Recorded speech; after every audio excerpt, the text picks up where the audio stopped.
Alors, coucou maman Anodem. Alors, aujourd'hui, je vous amène dans une nouvelle journée où je prends soin de mes poissons. Alors, cette journée est destinée à nettoyer tous mes bacs, nourrir, laver, lavage complet en fait de tous les bacs. Donc là, j'ai commencé dans les bacs des Pangasus.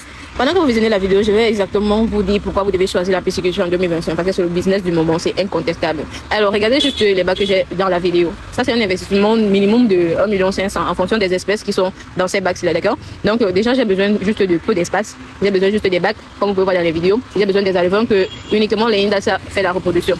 J'ai également besoin de la nutrition et de l'eau. Donc, ces 4 éléments-là, pour se lancer dans la pisciculture. Alors, imaginez-vous un seul instant qu'avec ce business de 1,5 million, minimum, j'ai dit minimum parce que je ne veux pas compter la nutrition à l'intérieur, d'accord? Je suis la seule à prendre soin de ce business-là, dans la nutrition, le nettoyage, etc., jusqu'à ce qu'ils seront comestibles. Imaginez-vous juste un instant que vous lancez un autre business à 1,5 million. Vous devez employer combien de personnes pour prendre soin de ce business? Vous devez chercher un domicile, un emplacement que vous devez louer pour recevoir vos clients, d'accord? Donc, en ce moment que je suis en train de nettoyer les bacs, je suis au même moment en train de cuisiner. Donc, ça n'impacte aucunement sur mes activités journalières. Ça ne prend pas beaucoup de temps. Et en tout temps, quand j'ai terminé de laver ces bacs-là, je suis allée au travail. J'ai vagué à ma deuxième entreprise qui est la cosmétique. Sans toutefois avoir de lacunes, sans toutefois être fatiguée, sans toutefois avoir des répercussions autres. Ça n'a retardé aucune autre activité journalière. Donc, si j'étais une femme au foyer en ce moment-là, il est pratiquement midi, si c'était l'heure d'aller prendre les enfants à l'école, j'aurais également le temps d'aller prendre mes enfants.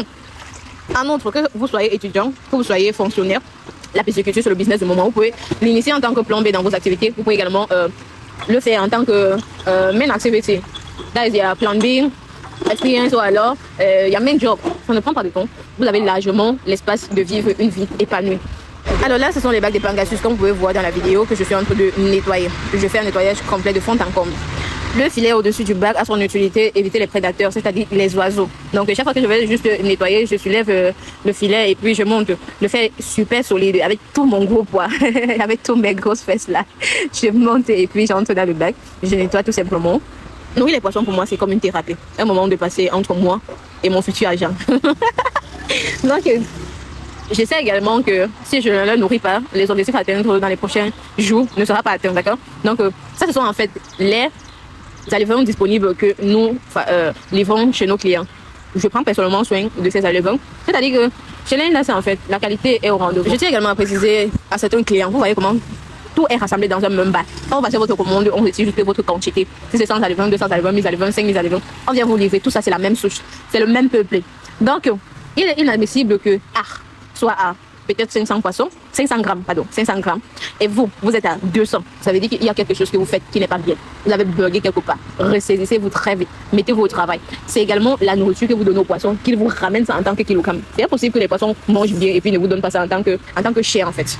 C'est pourquoi une personne qui s'est formée en avance avant de se lancer dans la pisciculture aura toujours une longueur d'avance sur les personnes qui se lancent juste avec un suivi gratuit, d'accord? Parce qu'il pourra au préalable interpréter les signes que renvoient les poissons d'un mal-être. Oui, les poissons le font.